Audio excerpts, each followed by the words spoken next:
ఈ లోకంలో ఎన్నున్నా నీవు ఈ స్థితిలో ఉన్నావంటే నీ తల్లిదండ్రులు కారణం.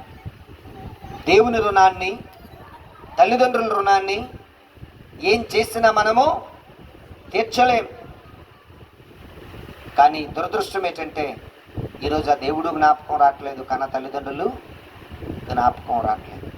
అమ్మ కనబడకపోతే అమ్మ అమ్మ అని ఏడ్చి నీవు అనేక పాటలు పాడి గోరుముద్దలు తినిపించి అర్ధరాత్రి నువ్వు లేచినా నీకు పాలు బట్టి నీతో ఆడి, నీకు జ్వరం వస్తే, నీకు చిన్న బాధ వస్తే నువ్వేమైపోతావని నీ కళ్ళకు రెప్పలాగా నిన్ను కాపాడి తన ప్రాణానికి ప్రాణంగా, తన ప్రాణాన్ని పణంగా పెట్టిన నీ తల్లి నీకు జన్మనిచ్చింది.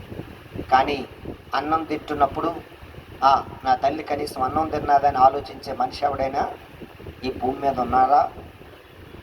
కనీసం ఈ జీవితం నాకు ఎలాగొచ్చింది అని ఆలోచించేవారు ఎవరైనా